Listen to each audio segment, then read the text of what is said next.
I am California of the past. I am California of the past. I am California of the past.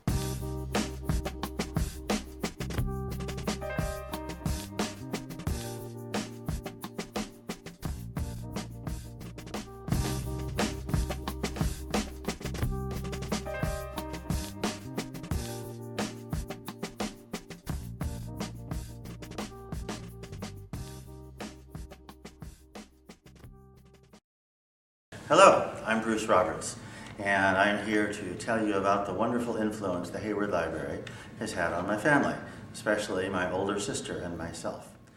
Now, her passion was bugs, mine was books. You can tell by my t-shirt here.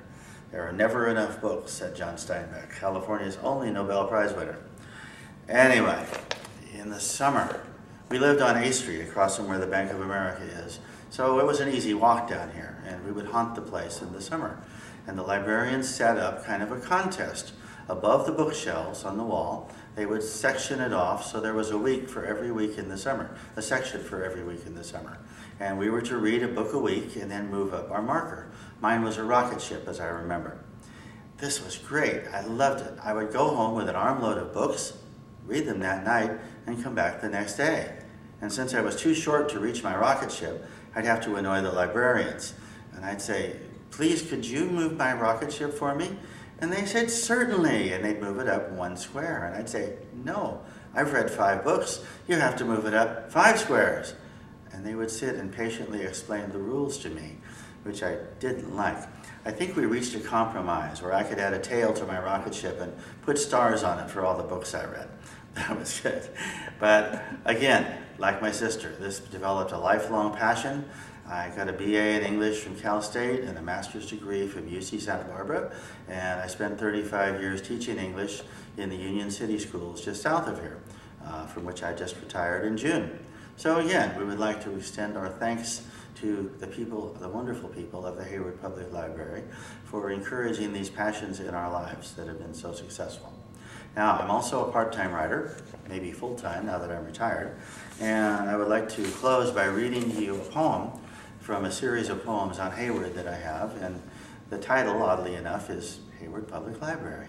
So, fasten your seatbelts. Here goes. Hayward Public Library.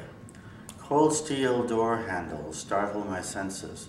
Alert, eyes scanning people, shelves, books, ever the books, inching off their appointed spots, creeping closer, daring me to approach. I slip past the librarian, whose wire rims notice nothing but my overdues. Taking breath, deep, tense, boldly I enter the stacks. The hairy hand around my ankle springs from the Rue Morgue. Blue book, clear cover, white knuckle grip. Oh me, but I'm ready. I kick out hard, freeing my leg and leaping 20,000 leagues away, finding Nemo and brown leather binding and giant squid tentacles, slithery, insistent, suction cups on my eyes, twisting. I spin loose into a great white book, smelling of the sea and malevolence, as Ahab's hurled harpoon slits my ear. Spattering blood, I dive, led on by Leviathan, careening loose on a coffin, a fluke, I am sure, to Denmark, where in the mid of night, slimy and dark, Grendel's claws swipe down from a high swampy shelf, pulverizing the door, raking my scalp before I rip off his arm and nail it to the wall, and rocketing, rolling into the next aisle, stopped short by an ancient tome, brown leather cover stained by sea and blood, clutching me in huge bloodied fingers, my chest, my breath, squeezing me, laughing, upward, toward pile driver teeth, and a lone, raving, ravenous eye. "Wait!" roared Ulysses. And oddly enough, it did. Escaping, sprinting, stumbling, somersaulting, a panicky juggernaut into the sea, I strike out strong in the salty cold, pulling myself up the oars, into the ship, safe. Okay, I'll read this one. Thank you very much.